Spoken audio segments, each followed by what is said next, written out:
Hi coaches.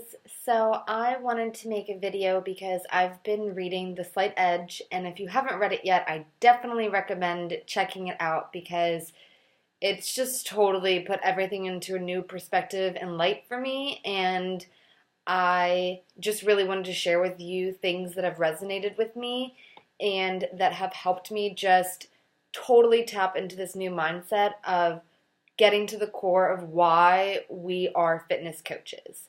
And at the end of the day, we are doing this because we want to help other people get fit and healthy. We want to do the same for us. So we're holding ourselves accountable because we're talking the talk, we have to walk the walk. So that's another way is holding ourselves accountable. And then because we're missing something in our lives right now. Like there's just maybe a whole laundry list of things that aren't there, but you've already made the decision to work toward those things. And like I've said in my why video, need to have that with you. So I just wanted to kind of talk about three things. Commitment, consistency, and persistence. I think that if you have those three qualities, which totally come over time, the more conversations that you're having, things will just start to naturally come to you. You won't have to check back into a document to figure out, what do you ask this person now that, the challenge group is over and they're kind of just sitting there waiting for you to make the next move.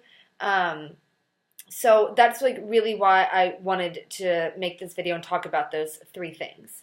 So committed, being committed to your business.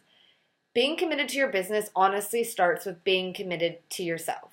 If you are not working out every day, if you are not drinking your Shakeology, and you are not reading any sort of personal development, even if it's just one of those Darren Daily YouTube videos that are a minute and 30 seconds, then you're not committed to yourself and your business because those are the non-negotiables. If you are not living proof of that product, then you are selling something. If you're not using it, you are selling it.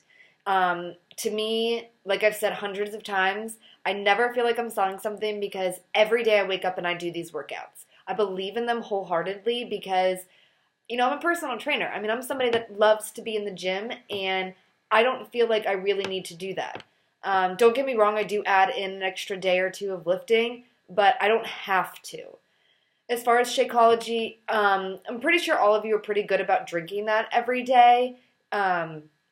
You just really want to be committed to doing that because then you're so much more easier to overcome objections that way, rather than just spitting out these facts. Like you can attach a feeling to it. Like, it's awesome because it's kind of hard to cook in the morning as I'm holding a baby right here. I need one hand to dump my packet in, a banana, and some ice, hold the blender down and go. Easy and done. And it takes like 2 seconds to do it versus trying to make a waffle, make pancakes, make eggs, anything along those lines. You need 2 hands and you need time. And then lastly, just your personal development. I mean, you guys know that by reading that is how you gain confidence. That is how just everything in your life comes together by reading personal development books. It's not just about fitness, and it's not just about your business. I've read so many awesome things that I can totally relate back to, my relationship with my boyfriend, with my parents, with my sister, with my friends, how I talk to myself, how I talk to strangers. All of those things, they just really put life into you and make you realize that doing little daily simple tasks They do amount to huge, amazing results. So something that I was reading that really caught my attention, so, kind of going to being committed. So you're committed to yourself, meaning that you're committed to your business. It all starts with working out, Shakeology, and your personal development. Being consistent. So in the past week, I have had 9 girls reach out to me that I first messaged back on December 4th. It is February 10th, okay? Some of these are girls that honestly never responded to me. they either did and they weren't interested, or it was just really hard to get the conversation to go anywhere else other than, how are you? Good. That's nice. Goodbye. So, by being consistent, meaning you are posting 2 to 3 times a day, not just 1 time a day. It's not enough. I think 3 to 5 times is a little overboard. I know personally my following would not like me to post 3 to 5 times a day, but 2 to 3 is mandatory. It is so easy. You would do that either way. So you just have to post. And post with feeling, post with meaning.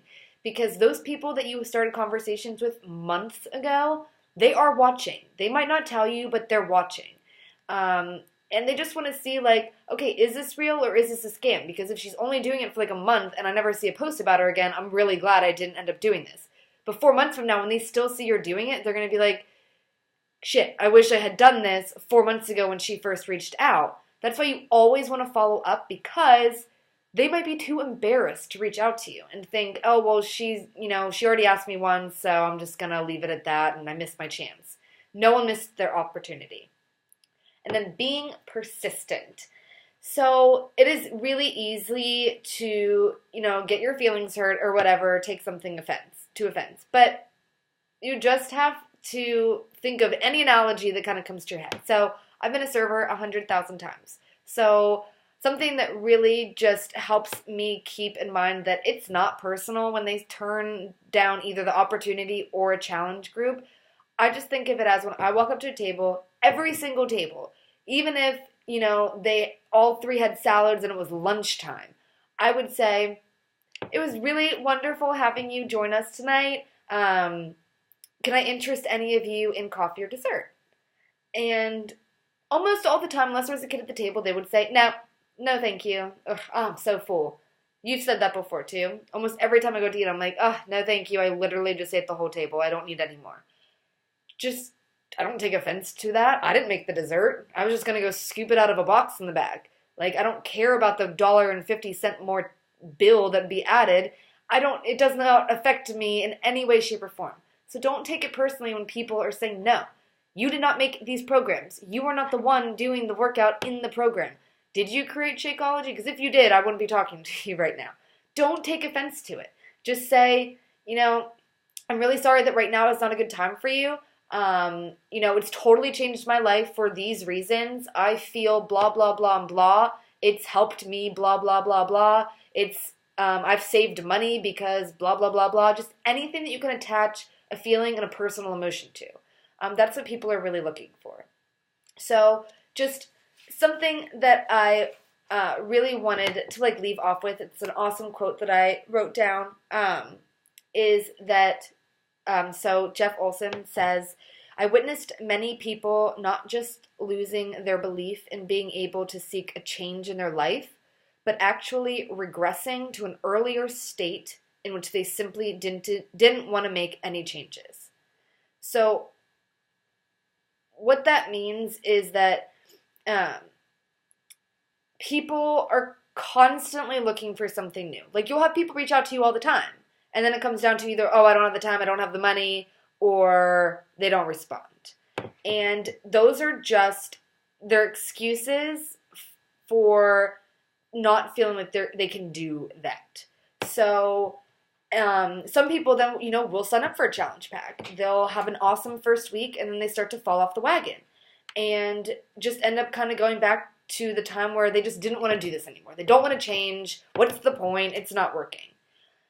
That is where you need to be committed to yourself and your business. You need to be consistent in posting and sharing how this has changed your life. And you need to be persistent in not letting those people pass by, because they might have tried 100 other things before and they've never worked, so they're back to the point where they just don't want to do anything. But they've never had you, and they've never had this program before. And that's where you need to put the value on it and be persistent. Even if they say no 1,000 times, you put them on next month's contact list and you reach out. You have no idea what people are going through. And, 30 days to us might fly by because we love what we do and we're so passionate about helping people. But to other people, 30 days could seem like 3 years. So by the time you reach out to them, they may have totally felt like you've forgotten about them. And seeing you reach out could just make their whole day. So, commitment, consistency, and persistency. You guys got this. Comment or message me below if you have any questions.